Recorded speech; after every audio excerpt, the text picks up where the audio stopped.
नागपंचमीच्या दुसऱ्या दिवशी शेठ नावाचा एक शिवभक्त माणूस राहत होता.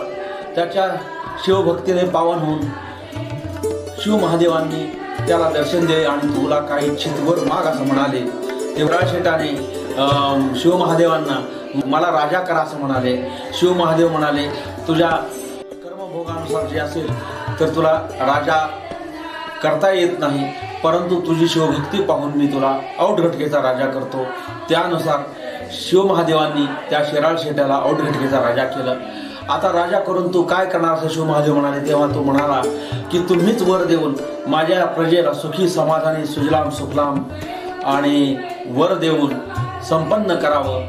त्याच्या या जनहित दक्ष कार्यालय प्रभावित होऊन भगवान शिव महादेवांनी तू खरा शिवभक्त असून स्वतःसाठी जगणारा नाहीस तर समाजासाठी जगणार आहेस, तर आजपासून लोक तुझी पूजा करतील. तेव्हा तो म्हणाला शिव महादेव माझी पूजा करण्याची गरज नाही तर तुमचीच पूजा लोकांनी करावी, तीच माझी पूजा अशी समजली जावी आणि जे लोक ही पूजा करतील ते सुखी संपन्न समाधानी होतील, आनंदी होतील असा मला वर द्या, माझ्या प्रजेला वर द्या. आणि अशा रीतीने शिव महादेवाने जर तथाच तू म्हटल्यानं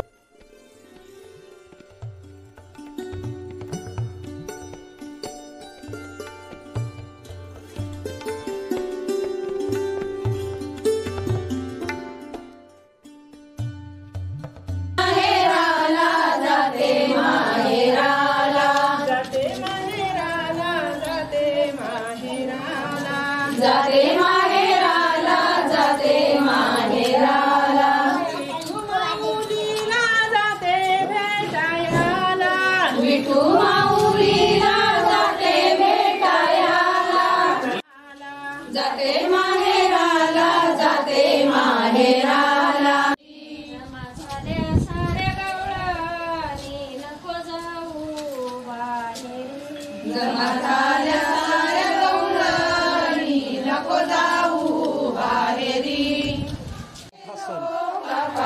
पंचमी झाल्यानंतर हा जो षष्टीचा कार्यक्रम आहे तो ज्या दिवशी हा गौराईचा कार्यक्रम असतो त्या गौराईच्या आतमध्ये स्थापना केल्यानंतर गावातील महिला ह्या एकत्र येऊन पारंपरिक जे आपले फेरावरले गाणे आहेत ते गाणे या ठिकाणी त्या गातात. हा जो एक आनंद आहे हा आनंद अत्यंत द्विगुणित करणारा हा आनंद आहे. ह्या जो महिलांचा जो फेरावरील जुनी पारंपरिक गीतं आहेत ते सर्व पारंपरिक गीते या ठिकाणी गायले जातात. हाच प्रकार जो एक प्रस्थापित 5 पाटलांचं क्षेत्र आहे त्या 5 पाटलांच्या प्रत्येकांच्या दारामध्ये हा फेराचा हा कार्यक्रम होतो. शंकर पार्वती यांची एक चिखलानी बनवलेली अशा एक प्रकारची मूर्ती असते. त्या मूर्तीचा हा उत्सव आहे. ह्या उत्सवाची परंपरा गेले जवळजवळ 100 वर्षापासूनची ही परंपरा आहे. कसबेतळे गावामध्ये एकंदरीत हे 5 प्रकारच्या गवर केल्या जातात. त्याच्यामध्ये नाईकनवरे पाटील, करंजकर पाटील, डोके पाटील, लोंढे पाटील आणि कुलकर्णी पाटील असे 5 जणांचे 5 प्रकारच्या ह्या गवर केल्या जातात. यामध्ये आतील बाजूमध्ये शंकर पार्वतीची एक मूर्ती असते आणि त्या मूर्तीवर हे एक मखर बनवलेलं असतं. समोरच्या बाजूला कमानी केल्या जातात. 1, 2, 3 अशा 3 प्रकारच्या कमानी असतात आणि आतल्या बाजूला हा उमामहेश्वर देवता म्हणजे शंकर पार्वतीचे आतमध्ये मूर्ती आहे. पंचमीच्या दुसऱ्या दिवशी ह्या सर्व देवतांचं विसर्जन केलं जातं. विसर्जनाची एक परंपरा ठरलेली आहे.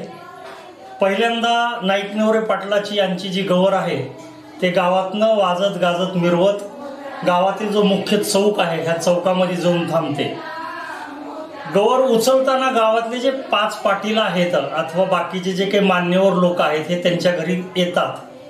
त्यांच्या घरी बैठकीमध्ये ते बसतात. त्या ठिकाणी गूळ आणि पाणी दिलं जातं. त्यानंतर प्रत्येकाला मानाची पान सुपारी दिली जाते. आणि ह्या संदर्भामध्ये या वर्षीचं हवामान कसं आहे, पीक पाणी कसे आहे ह्याच्या सुद्धा बऱ्याचशा चर्चा होतात.